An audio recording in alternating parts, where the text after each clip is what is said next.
ഇനി വേണ്ടത് ആവാഹനമാണ്. Indian ഭരണകൂടത്തിൽ കൊടിവാണിയിരിക്കുന്ന BJP എന്ന ദുരാത്മാവിനെ ഓടിക്കാനുള്ള കടുത്ത ആവാഹന പ്രക്രിയ. BJP അത്ര എളുപ്പം പടിയിറങ്ങില്ല. ഏത് വിധേനയും അധികാരം നിലനിർത്താനുള്ള അവരുടെ ശ്രമം തടയണമെന്നും പറഞ്ഞുകൊണ്ട് സിവിൽ സൊസൈറ്റി പ്രതിനിധികൾ രംഗത്തേക്ക് വന്നിരിക്കുകയാണ്. BJP അത്ര എളുപ്പം പടിയിറങ്ങില്ല. തെരഞ്ഞെടുപ്പ് കമ്മീഷനെ ഉപയോഗിച്ച വോട്ടെണ്ണലിൽ കൃത്രിമം കാണിക്കുക, ജനവിധി ലംഘിക്കുക തുടങ്ങിയ നിന്ദമായ മാർഗങ്ങളിലൂടെ അവർ കൈകളിൽ അധികാരം നിലനിർത്താൻ പാർട്ടി പരമാവധി ശ്രമിക്കും എന്നാണ് സൊസൈറ്റി പ്രതിനിധികൾ അവകാശപ്പെടുന്നത്.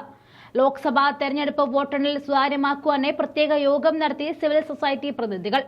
വോട്ടെണ്ണൽ സമയത്ത് ഏതെങ്കിലും തരത്തിലുള്ള ക്രമക്കേടുകളും കൃത്രിമത്വങ്ങളും തടയാനുള്ള നടപടികളും സ്വീകരിക്കുകയാണ് പരിപാടികളുടെ ലക്ഷ്യം. ദളിത് സംഘർഷ് സമിതിയുടെ സ്ഥാപക നേതാവ് N. വെങ്കടേഷ് ഉൾപ്പെടുന്ന സംഘം മുൻ മന്ത്രിയും സാമൂഹിക പ്രവർത്തകനുമായ BT ലളിത് നായക്, കർണാടക ഗവേണിയൻ കൌൺസിൽ അംഗമായ മനോഹർ ചന്ദ്രപ്രസാദ്, അരുൺ ലൂയിസ്, ഡോക്ടർ ഇജാസ് അഹമ്മദ് ബുഖാരി, കർണാടക മുസ്ലിം മുദൈത്ത മജാസ് താരാറാവു, അന്താരാഷ്ട്ര പരിസ്ഥിതി പ്രവർത്തകയും വേക്ക് അപ്പ് കർണാടക അംഗവുമായ KL അശോക് തുടങ്ങിയവർ പരിപാടിയിൽ പങ്കെടുത്ത സ്ഥിതിഗതികൾ നിരീക്ഷിക്കുകയാണ്. വോട്ടെണ്ണൽ നടക്കുന്ന വേളയിലോ അധികാര കൈമാറ്റം നടക്കുന്ന സമയത്തോ എന്തെങ്കിലും തരത്തിലുള്ള ക്രമക്കേടുകൾ സംഭവിക്കാതിരിക്കാനുള്ള നടപടികൾ സൊസൈറ്റികൾ സ്വീകരിച്ചിട്ടുണ്ടെന്നും പ്രതിനിധികൾ പത്രക്കുറിപ്പിൽ അറിയിച്ചു. മെയ് 21 ബംഗളൂരുവിലും മെയ് 28 ഡൽഹിയിലുമായിരുന്നു പരിപാടി സംഘടിപ്പിച്ചത്.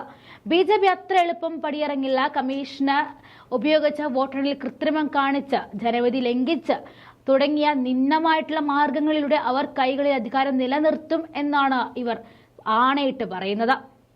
BJPയുടെ കുതിരക്കച്ചവടം എന്ത് വില കൊടുത്തും തടയാൻ പൗരന്മാർ എന്ന നിലയിൽ ഞങ്ങൾ തീരുമാനിച്ചിട്ടുണ്ടെന്നും ഇവർ പറയുന്നുണ്ട്. ഒരു തരത്തിലുള്ള വ്യാജ നടപടിയും ഞങ്ങൾക്ക് അംഗീകരിക്കാനാവില്ല. ഇത് തടയുവാൻ ഞങ്ങൾ എല്ലാ നടപടികളും സ്വീകരിക്കും.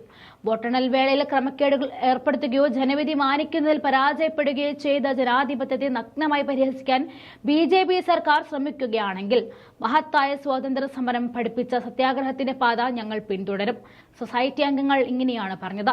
ഭരണഘടനാപരമായ നടപടിക്രമങ്ങൾ പാലിക്കുന്നുണ്ടെന്ന് ഉറപ്പുവരുത്താൻ രാഷ്ട്രപതിക്കും സുപ്രീം കോടതി ചീഫ് ജസ്റ്റിസിനും കത്തെഴുതിയിട്ടുണ്ടെന്നും അവർ കൂട്ടിച്ചേർത്തു.